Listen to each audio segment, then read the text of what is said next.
খালেদা জিয়া ও তারেক রহমানের নেতৃত্বে ঘুরে দাঁড়িয়েছে বিএনপি। ৪৭তম প্রতিষ্ঠা বার্ষিকীতে বললেন মির্জা ফখরুল, প্রেসিডেন্ট জিয়ার আদর্শ বাস্তবায়নের প্রত্যয়।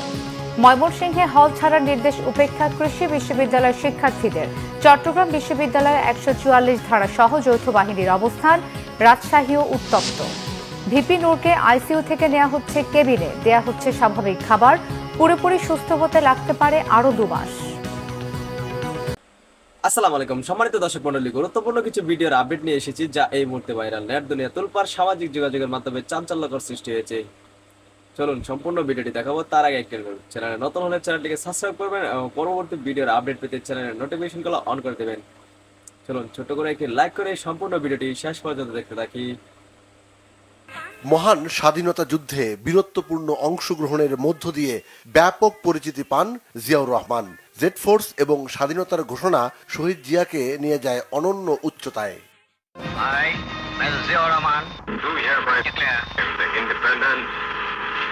Bangladesh. 1975 সালের 7 নভেম্বর সিপাহী জনতার বিপ্লবের মধ্য দিয়ে ক্ষমতায় নিয়ে আসা হয় জেনারেল জিয়াউর রহমানকে। বাকশালের বিপরীতে বহুদলীয় গণতন্ত্রের প্রবর্তন করেন জিয়াউর রহমান। 1978 সালের 1 সেপ্টেম্বর বাংলাদেশি জাতীয়তাবাদকে মূল মন্ত্র ধরে গঠন করেন বাংলাদেশ জাতীয়তাবাদী দল বিএনপি। জনগণই হচ্ছে আমাদের সকল শক্তির উৎস। দায়িত্ব নিয়ে ভঙ্গুর অর্থনীতির বাংলাদেশকে সামনে এগিয়ে নিয়ে যান আধুনিক বাংলাদেশের রূপকার জিয়াউর রহমান। তার দক্ষ নেতৃত্বেই বিধ্বস্ত বাংলাদেশ ঘুরে দাঁড়ায়।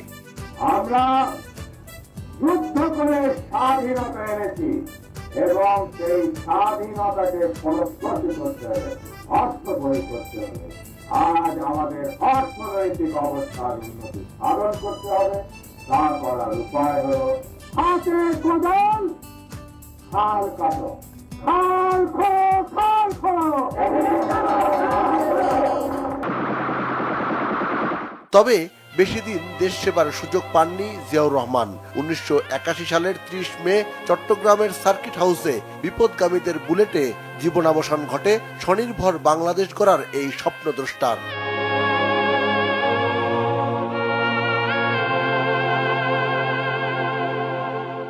জনগণের সরকারি জনগণের দুঃখ কষ্ট ব্যথা বোঝে। মূলত জিয়াউর রহমানের আকস্মিক মৃত্যু গৃহবধূ বেগম খালেদা জিয়াকে রাজনীতির মাঠে নিয়ে আসে। 1990-এর স্বৈরাচার বিরোধী আন্দোলন সহ প্রতিটি গণতান্ত্রিক আন্দোলনে তার নেতৃত্বে সামনে থেকে ভূমিকা রেখেছে বিএনপি। স্বৈরাচার এরশাদ বিরোধী আন্দোলনে বিজয়ী হয়ে দেশ সেবায় দায়িত্ব পায় বিএনপি নেতৃত্বে বেগম খালেদা জিয়া। এরপর 2001 সালেও বিএনপির নেতৃত্বাধীন 4 দলীয় জোট দেশের দায়িত্ব পায়। 2008 সালের 29 ডিসেম্বর নির্বাচনে পরাজয় দেখানো হয় বিএনপিকে। নির্দলীয় সরকারের দাবি পূরণ না হওয়ায় 2014 সালের 5 জানুয়ারির নির্বাচনে অংশ নেয়নি বিএনপির নেতৃত্বাধীন জোট। এরপর 2018 সালে বিতর্কিত রাতের নির্বাচনও জনগণের ভোটের প্রতিফলন ঘটেনি। দল নিরপেক্ষ সরকারের দাবি পূরণ না হওয়ায় সবশেষ 2024 সালের 7 জানুয়ারি নির্বাচনেও অংশ নেয়নি বিএনপি। তবে 2024 সালে এসে ছাত্র জনতার জুলাই বিপ্লবে সক্রিয় অংশগ্রহণ রাজনৈতিক দল হিসেবে বিএনপিকে অনন্য উচ্চতায় নিয়ে গেছে। রাজনৈতিক বিচক্ষণতা এবং বেগম খালেদা জিয়ার আপোষহীনতা নতুন করে ইতিবাচক আলোচনায় চলে আসে। চিকিৎসাধীন বিএনপি চেয়ারপারসন বেগম খালেদা জিয়া এবং প্রবাস থেকে ভারপ্রাপ্ত চেয়ারম্যান তারেক রহমানের দক্ষ নেতৃত্বে বিএনপি আগের যে কোনো সময়ের চেয়ে অনেক বেশি শক্তিশালী বলছেন দলটির নেতারা। বাংলাদেশ জাতীয়তাবাদী দল প্রতিষ্ঠিত হয়েছে এই দেশের জনমানুষের প্রত্যাশা পূরণের জন্য। জাতীয়তাবাদী দলের রাজনৈতিক ইতিহাস হচ্ছে সংস্কারের ইতিহাস এবং রাজনৈতিক প্রতিশ্রুতি পূরণের ইতিহাস।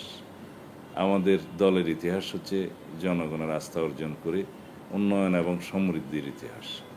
আমাদের যে চ্যালেঞ্জগুলো সামনে আছে আমরা মনে করি 31 দফার ভিত্তিতে আমরা রাষ্ট্র কাঠামো সংস্কারের যে বিশাল পরিকল্পনা নিয়েছি তার একটি অংশ কেবল জাতীয় ঐকমত্য কমিশন পালন করছে, কিন্তু এর বাইরেও আমাদের অনেকগুলো কমিশন করার প্রস্তাব আমাদের এখানে আছে। সেই কমিশনগুলোর মাধ্যমে আমরা রিকমেন্ডেশন যেগুলো পাবো জাতীয় ভিত্তিতে ব্যাপক একটা আলাপ আলোচনার মধ্য দিয়ে একটা ন্যাশনাল কনসেনসাস তৈরির মধ্য দিয়ে সেই রিকমেন্ডেশনসগুলো, সুপারিশগুলো বাস্তবায়ন করার জন্য আমরা এখন থেকেই প্রস্তুতি নিচ্ছি। বিভিন্ন কর্মসূচি প্রণয়নের কাজে আমরা হাত দিয়েছি। দেশ সেবার ব্রত নিয়ে মানুষের অধিকার আদায়ে আগামীতেও দল হিসেবে বিএনপি ইতিবাচক ভূমিকা রাখবে এমন প্রত্যাশা সবার। সিকান্দার রেমান, বাংলা ভিশন, ঢাকা। বিএনপি মহাসচিব মির্জা ফখরুল ইসলাম আলমগীর বলেছেন, নির্বাচন নিয়ে ষড়যন্ত্র চলছে, তবে ফেব্রুয়ারিতে নির্বাচন হবে এমনটাই বিশ্বাস করে বিএনপি। নির্বাচনে সর্বাত্মক সহযোগিতা করবেন তারা। বিএনপিকে বারবার ধ্বংসের ষড়যন্ত্র হয়েছে উল্লেখ করে মির্জা ফখরুল আরও বলেন, বেগম খালেদা জিয়া ও তারেক রহমানের নেতৃত্বে দল ঘুরে দাঁড়িয়েছে। সিকান্দার রেমানের আরও একটি রিপোর্ট। বিএনপির ৪৭তম প্রতিষ্ঠা বার্ষিকী। দলের প্রতিষ্ঠাতা রণাঙ্গনের বীর মুক্তিযোদ্ধা শহীদ রাষ্ট্রপতি জিয়াউর রহমানের প্রতি শ্রদ্ধা জানাতে নেতাকর্মীদের ব্যাপক উপস্থিতি। শেরে বাংলা নগরে তার মাজারে ফুলেল শ্রদ্ধা জানান দলের মহাসচিব মির্জা ফখরুল ইসলাম আলমগীর সহ সিনিয়র নেতারা। বেলা ১১টার দিকে শহীদ জিয়াউর রহমানের মাজারে শ্রদ্ধা জানানোর এই কর্মসূচি চলে কয়েক ঘণ্টা ব্যাপী। বিপুল সংখ্যক মানুষের উপস্থিতির কারণে গোটা এলাকা থমকে যায় ওই সময়ে। প্রতিষ্ঠাতার প্রতি শ্রদ্ধা, ভালোবাসা, নেতাকর্মীদের ত্যাগ ও দলের বিরুদ্ধে নানা ষড়যন্ত্রের বিষয়ে কথা বলেন বিএনপি মহাসচিব মির্জা ফখরুল ইসলাম আলমগীর। বিএনপির কে ধ্বংস করার জন্য বিএনপির প্রায় ৬০ লক্ষ মানুষের বিরুদ্ধে মিথ্যা মামলা দেওয়া হয়েছে। বিএনপির প্রায় ২০,০০০ মানুষকে হত্যা করা হয়েছে। ১৭০০ নেতাকর্মীকে গুম করা হয়েছে, খুন করা হয়েছে এবং একটা অবিশ্বাস্য রকমের একটা ফ্যাসিজম এখানে প্রতিষ্ঠা করা হয়েছিল। মূল লক্ষ্যই ছিল বিএনপিকে নিশ্চিহ্ন করা। আল্লাহর অশেষ রহমতে জনগণের আন্দোলনের মধ্য দিয়ে, ছাত্রদের আন্দোলনের মধ্য দিয়ে আমরা সেই ভয়াবহ হাসিনা থেকে মুক্ত করতে পেরেছি। ফেব্রুয়ারিতে নির্বাচন হওয়াটাই এখন বড় চ্যালেঞ্জ বলছে বিএনপি। মির্জা ফখরুল আরও জানান, সংস্কার ও নির্বাচন বাস্তবায়নে সব সহযোগিতা অব্যাহত রেখেছে বিএনপি। এখন যে চ্যালেঞ্জ আমাদের সামনে রয়েছে সেই চ্যালেঞ্জ হচ্ছে যে আগামী ফেব্রুয়ারি মাসে, ২৬শে ফেব্রুয়ারি মাসে যে নির্বাচন অনুষ্ঠানের কথা আছে, সেই নির্বাচন অনুষ্ঠান সুষ্ঠুভাবে করার সর্বোচ্চ সহযোগিতা করা, সাহায্য করা। যে সংস্কার প্রস্তাবগুলো নিয়ে এসেছিল, সংস্কার যে আপনার কমিটিগুলো, কমিশনগুলো, সেই সংস্কারগুলো বিএনপি সর্বাত্মক সহযোগিতা করেছে এবং বিএনপির ৩১ দফা কর্মসূচি প্রবর্তনের মধ্যে দিয়ে বাংলাদেশের রাজনীতিতে সম্পূর্ণ আমূল একটি পরিবর্তন বা আনার ব্যবস্থা করেছে। আগামীতে জনগণের ভোটে রাষ্ট্র ক্ষমতায় গেলে একটি সমৃদ্ধশালী দেশ গড়ে তোলার কথাও জানান বিএনপি নেতারা। বাংলাদেশে বিএনপি একদিকে রাজনৈতিক পরিবর্তন ঘটাবে, অন্যদিকে অর্থনৈতিক প্রবৃদ্ধি ঘটাবে। সিকান্দার রেমান, বাংলা ভিশন, ঢাকা। বাংলাদেশ কৃষি বিশ্ববিদ্যালয় অনির্দিষ্টকালের জন্য বন্ধ ঘোষণার পর শিক্ষার্থীরা হল ছাড়তে শুরু করেছেন। ছাত্রীদের হল ছাড়ার ব্যাপারে নিরুৎসাহিত করছেন আন্দোলনরতরা। বহিরাগতদের হামলার প্রতিবাদ ও ভিসি সহ শিক্ষকদের পদত্যাগের দাবিতে ক্যাম্পাসে বিক্ষোভ করেছেন বিক্ষুব্ধ শিক্ষার্থীরা। প্রশাসনের সিদ্ধান্ত অনুযায়ী বিশ্ববিদ্যালয়ের ছাত্রছাত্রীদের সোমবার সকাল ৯টার মধ্যে হল ত্যাগের নির্দেশ দেওয়া হয়। এতে হল ছাড়তে শুরু করেন কিছু কিছু শিক্ষার্থী। এদিকে ছাত্রীদের হল ছাড়ার ব্যাপারে নিরুৎসাহিত করছে আন্দোলনকারীরা। শিক্ষার্থীরা হল থেকে বেরিয়ে ক্যাম্পাসের রাস্তায়, কেআর মার্কেট, ভিসির বাসভবনের সামনে এবং ছাত্রী হলগুলোর সামনে অবস্থান নিয়ে আন্দোলন চালিয়ে যাচ্ছে। ৪ দফা দাবির মধ্যে রয়েছে প্রক্টরের পদত্যাগ, বহিরাগতদের হামলার ঘটনায় ভিসির ক্ষমা প্রার্থনা, হামলায় জড়িত শিক্ষকদের বিচার দাবি এবং কম্বাইন্ড ডিগ্রি বাস্তবায়ন। এর আগে ক্যাম্পাসে বহিরাগতদের হামলার প্রতিবাদ ও ৪ দফা দাবিতে রাতভর ক্যাম্পাসে বিক্ষোভ করে বিক্ষুব্ধ শিক্ষার্থীরা। পরিস্থিতি নিয়ন্ত্রণে মোতায়েন করা হয়েছে বিজিবি ও পুলিশ। এদিকে ২০২৪-২৫ শিক্ষাবর্ষে প্রথম বর্ষের শিক্ষার্থীদের রাকসুতে ভোটাধিকার নিশ্চিত করা ও বিশ্ববিদ্যালয়ের শিক্ষার পরিবেশ বিঘ্ন করার অপচেষ্টার অভিযোগে প্রশাসন ভবনের প্রধান ফটকের সামনে অবস্থান নিয়েছে রাজশাহী বিশ্ববিদ্যালয় ছাত্রদল। দুপুর ১২টার দিকে প্রশাসন ভবনের মেইন গেটের সামনে অবস্থান নেয় তারা। ছাত্রদলের অভিযোগ, বিশ্ববিদ্যালয়ের রাকসু নির্বাচনে সুষ্ঠু পরিবেশ বিঘ্ন করার ষড়যন্ত্র করছে। রবিবার পরিকল্পিতভাবে ছাত্রদল ও শিক্ষার্থীদের লাঞ্ছিত করা হয়েছে বলেও অভিযোগ তাদের। ছাত্রদলের নেতারা সাফ জানিয়ে দেন, প্রথম বর্ষ শিক্ষার্থীদের ভোটার তালিকায় অন্তর্ভুক্ত না করা পর্যন্ত তাদের আন্দোলন চলবে। ডাকসু নির্বাচনকে সামনে রেখে সপ্তম দিনেও প্রার্থীদের প্রচার প্রচারণায় জমজমাট ঢাকা বিশ্ববিদ্যালয় ক্যাম্পাস ছাপিয়ে সামাজিক যোগাযোগ মাধ্যমেও নানাভাবে সাইবার বুলিংয়ের শিকার হচ্ছেন বলে অভিযোগ প্রার্থীদের মধ্যে। এসব বন্ধ করা না গেলে নির্বাচন নিয়ে শঙ্কার কথা জানান তারা। বলেন, গোটা দেশকে অস্থিতিশীল করছে এই অনলাইন প্রোপাগান্ডা। বুলিংকারীদের বিরুদ্ধে ব্যবস্থা নেওয়ার তাগিদ দেন ইসলামী ছাত্র শিবির সমর্থিত প্যানেলের ভিপি প্রার্থী সাদিক কায়েম। এদিকে দলীয় ছাত্র সংগঠনের পাশাপাশি স্বতন্ত্র প্রার্থীরা ভোটারদের কাছে যাচ্ছেন। বিভিন্ন ক্যাম্পাসে অস্থিরতার জন্য ফ্যাসিবাদের দোসরদের দুষছেন প্রার্থীরা। এদিকে ডাকসু নির্বাচন উপলক্ষে আগামী 8 থেকে 10 সেপ্টেম্বর সব ক্লাস ও পরীক্ষা বন্ধ থাকবে এক বিজ্ঞপ্তিতে জানিয়েছে বিশ্ববিদ্যালয় প্রশাসন।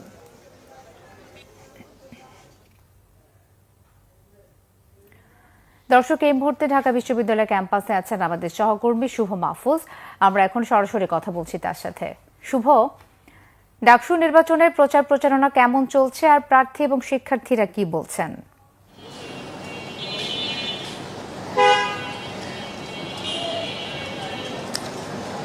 মিথিলা, আপনাকে ধন্যবাদ। আপনি জানেন যে আজকে সপ্তম দিনের মতো প্রচার প্রচারণা চলছে।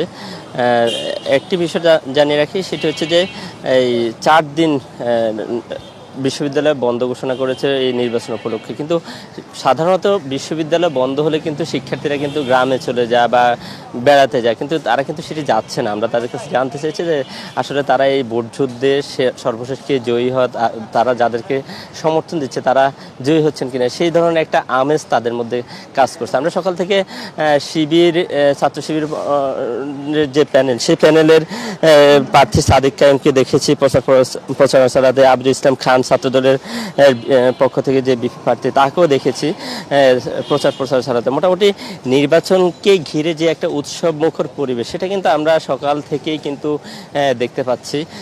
ক্লাসরুমগুলোতে গিয়ে প্রার্থীরা প্রচারণা চালাচ্ছে, একই সাথে প্রচারণা চালাচ্ছে স্বতন্ত্র প্রার্থীরাও। তবে এখানে একটা বিষয় জানিয়ে রাখি, সেটা হচ্ছে সব প্রার্থীদেরই এবার একটি অভিযোগ, সেটি হচ্ছে যে সোশ্যাল মিডিয়ার মাধ্যমেই একে অপরের বিরুদ্ধে যে প্রোপাগান্ডা চালাচ্ছে, এটি কিন্তু সবাই অভিযোগ করছে। শিবির, ছাত্রদল, স্বতন্ত্র সবারই একই অভিযোগ যে বিশেষ করে শিবির সমর্থিত প্যানেল থেকে যে বিপি প্রার্থী সাদিক কায়েম সে বলছে যে এই প্রোপাগান্ডা যদি না বন্ধ করে তাহলে কিন্তু এটার একটা ব্যাড ইম্প্যাক্ট কিন্তু পড়বে ওভারঅল নির্বাচনের মধ্যে।